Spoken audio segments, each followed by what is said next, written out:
The agenda setting skill category is important because it helps set the stage for the nurse-patient conversation. These skills allow the nurse to structure the discussion and invite patient input. The skills allow the nurse and patient to restructure the conversation as needed to achieve both participants' goals.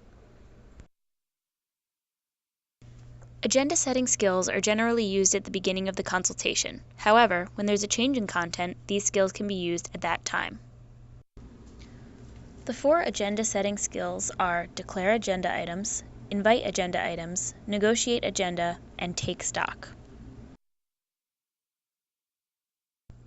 To use the declare agenda items skill, you'll need to make a statement about what you plan to discuss during the appointment.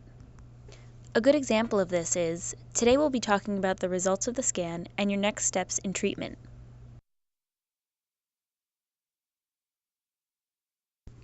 To use the invite agenda items skill, you'll have to ask the patient what they would like to discuss in the appointment. A good example of this is, so, what would you like to address with me today? You can use the negotiate agenda skill after a patient brings up an agenda item.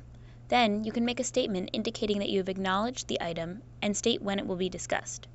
A good example of this is, I'm glad you brought that up. I'll talk about that once we review the treatment options. To use the take stock skill, you'll have to review the previous points and ask if the patient is okay to move on to another subject. A good example of this is, so far we've talked about the side effects you might have from the chemo. Are you ready to talk about outcomes?